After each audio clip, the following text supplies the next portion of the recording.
मुझे पहले समझ में आना नहीं आता है, इशफाक साहब को 26,500 लोगों ने रिजेक्ट किया है। दरवाजा खटखटाने की कोशिश कर रहा है तो वो नामुमकिन है।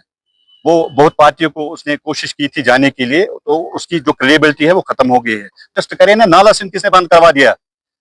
प्रोटेस्ट करे ना, यहाँ एमआरआई होना चाहिए। प्रोटेस्ट इस पर कर रहे हैं, सेंट्रल यूनिवर्सिटी में यहाँ के एम्प्लॉय लगनी चाहिए।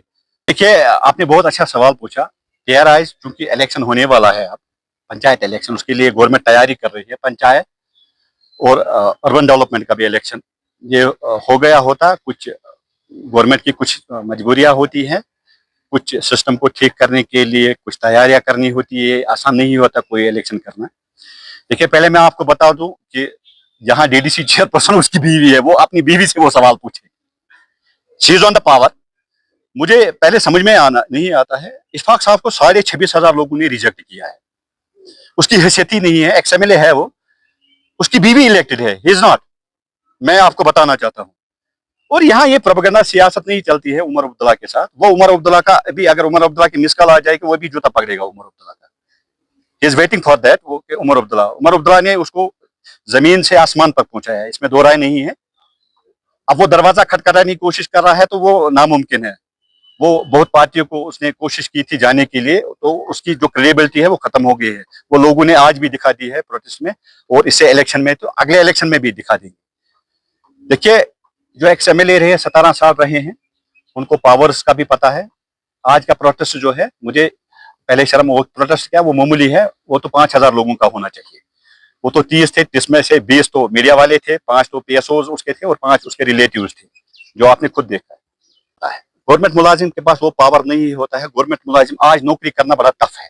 PRIs के लिए प्रॉब्लम है। अगर किसी को कोई मुलाजिम हो, किसी जगह इंटरफेयर कर, उसकी नौकरी चली जाएगी जब तक गवर्नमेंट पॉलिसी ना जाए। देखिए, इसमें अमेंडमेंट गवर्नमेंट तो कर रही है, सारा कर रहे हैं। इसमें हमारे ऑनरेबल मिनिस्टर है जावेद डार साहब, हम उससे भी बात करना चाहते हैं। उससे बेहतर है अगर ये सेक्रेटरी का दरवाजा खटखटा है, इससे कौन फर्क पड़ता है? यहाँ पेशेंट को सुबह प्रॉब्लम हो गई, ट्रैफिक को प्रॉब्लम हो गई, या प्रोटेस्ट करे ना, नाला सिंह किसने बंद करवा दिया?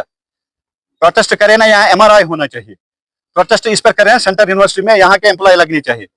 प्रोटेस्ट इस पर करिए, पावर हाउस चालू होना चाहिए। जो पावर हाउस आपकी बात किया 93 मेगावाट्स में, और आपको बताना चाहता हूँ, पावर हाउस में टेंडर हो गई होती, उमर अब्दुल्ला साहब ने टेंडर की होती। इसमें जो एक यूनिट पड़ता है वो 10 रुपए में पड़ता है। उमर साहब चाहते हैं कि ये 6 रुपए में पड़ते। कंज्यूमर के लिए ये बर्डन ना हो, कंज्यूमर खरीद नहीं सकता फिर, वरना इसको टेंडर पहले हो गए। जवाब बोलने दीजिए। गांधरबल एक हसास कॉन्स्टिट्यूंसी है, ये हम मानते हैं। गांधरबल वालों ने सोच समझ के उमर साहब को यहाँ से भेजा है। हर कोई सिस्टम ठीक है, लेकिन एक चीज आप मान लीजिए कि it is a union territory, it is not a state. मैं आपको फिर बताना चाहता हूँ, जब इशफाक साहब XMLA थे, वो ही वाज इन स्टेट, वो चीफ सेक्रेटरी के पावर रखते थे। उसको तब ये काम करने थे, आज प्रोटेस्ट कर रहा है। मैं पहले बताना चाहता हूँ, एक कहावत है, चोर मचाए शोर। उसके साथ जब वो MLA रहे हैं, ही वाज एन MLA, तब यहाँ स्टेट थी, यूनियन टेरिटरी नहीं थी। एक तो वो 2014 से 2019 तक, आज तक जवाब दे दे कि उसने क्या काम किया है गांधरबल के लिए।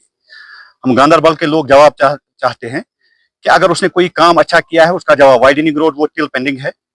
CT स्कैन अगर, वो तो प्रेजेंट गवर्नमेंट ने लाया है, जिसकी मुझे लगता है जल्दी उसमें ऑफिशियल इनॉग्रेशन के साथ साथ सारा कुछ सिस्टम ठीक हो जाएगा। टाउन के लिए उसने क्या क्या किया है, शेरपत्री के लिए क्या किया है, फोक के लिए क्या, लाहौर के लिए क्या किया है, और वाकुरा के लिए क्या किया है। देखिए, एक तो वो पहले कांग्रेस कोलिशन गवर्नमेंट में थे 2014 में, उसके बाद 2017 में फिर इलेक्शन लड़ा, MLA बन गए। फिर उसकी जो बीवी है वो DDC चेयरपर्सन है। आप लोग लोकल है, यहाँ के गांधरबल के हैं, आप मुझे बता दीजिए, 3 महीने से आप लोगों ने उसको देखा है कहीं? DDC चेयरपर्सन खुद एक MLA होती है, जिसके पावर्स आपको पता है, डायल्यूशन ऑफ पावर्स कितने होते हैं। इतना ही नहीं, आप मुझे बताइए कौन सा प्रोजेक्ट ऐसा है जो उन्होंने किया है।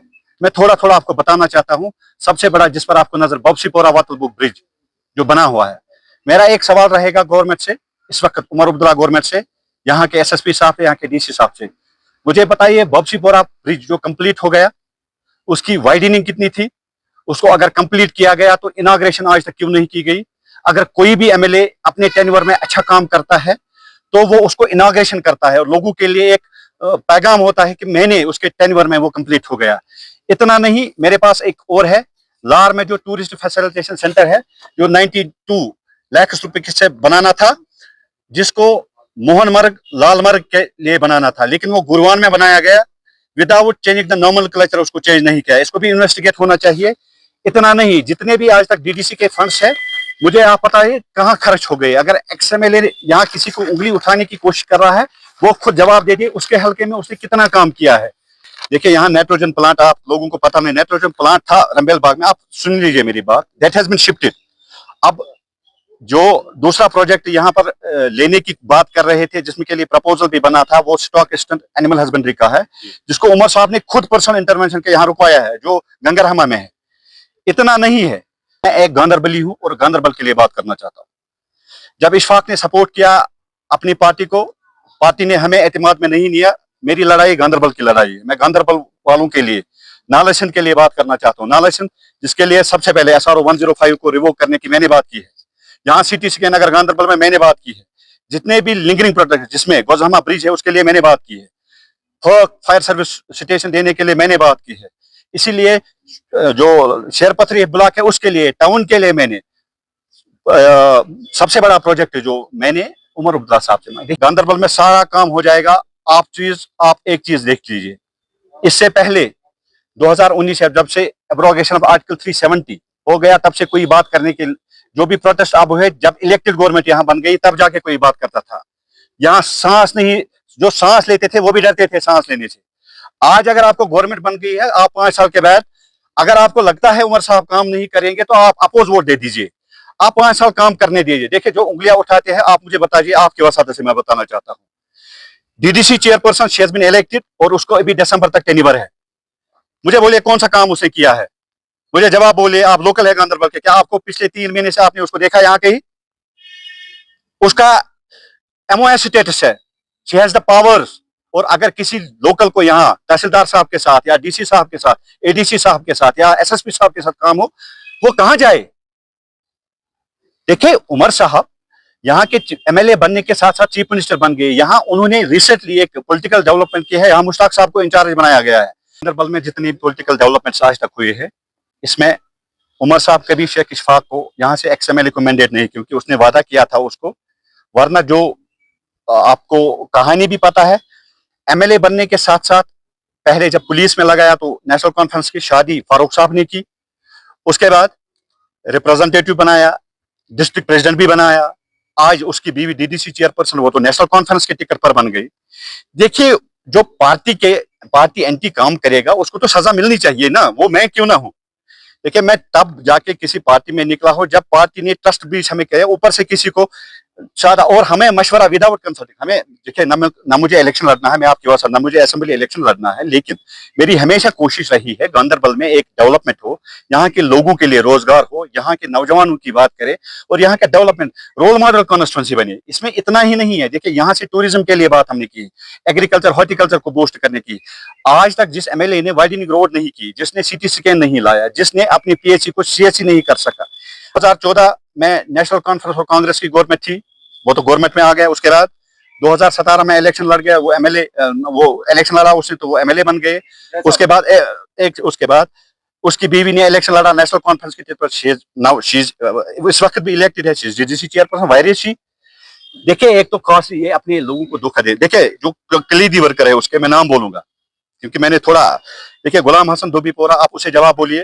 गुलाम नबी तुलमुला के है, शौकत जरगर और मंजूर अहमद वो डंगरपुरा के हैं, फारूक अहमद जुकुरा के हैं, फयाज अहमद मंजूर अहमद जो जिन्होंने उनको बनाया है उनको धोखा दिया। परवेज अहमद जो वतलारा के हैं, अली मोहम्मद तेली जो लार के हैं, मुश्ताक अहमद जो रेपोरा के हैं और शबीर अहमद। मैंने थोड़ा देखिए एक सबसे बड़ा आपको एक और issue, mechanical irrigation sub division इस वक्त भी काकसराय में चल रहा है। क्या इसकी रेस्पॉन्सिबिलिटी नहीं है उसको शिफ्ट कराने की? फेसबुक पर चढ़ना एक बात करना, प्रैक्टिकल दूसरी चीजें है। पहले आप एक चीज मान लीजिए कि इट इज यूनियन टेरिटरी। एक फैसिलिटी तो आ गई जब से उमर अब्दुल्ला साहब, यहाँ मुलाजिमों को नहीं छेड़ा जाता है गांधरबल में। मैं खुद मुहतम हूँ, ये है कोर्ट की डिसीजन, ये आप देख सकते हैं, इसमें लिखा है कोर्ट का डिसीजन। मुझे तो पॉलिटिक्स में नहीं आना था, this is because I am here. उसकी गलती की वजह से मैं यहाँ पर हूँ, वरना मुझे क्या करना था?